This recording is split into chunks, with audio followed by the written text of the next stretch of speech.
gitna ng bagyo ay nasa 450 kilometers silangan ng Apari, Cagayan. Bahagyang lumakas ang bagyo habang ito ay binabaybay ang karagatan.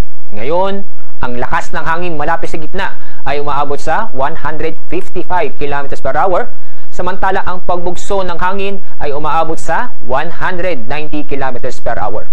Inaasahan pa rin natin ito'y kikilos sa direksyong northwestward o patungo sa extreme northern zone sa bilis na 15 km per hour.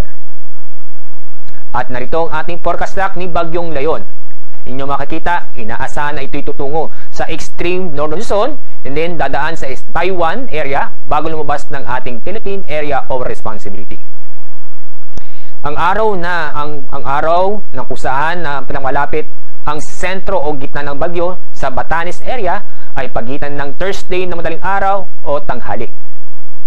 May posibilidad o natin sinasantabi na ang sentro o gitna ng bagyo ay maaaring mag-landfall sa Batanes.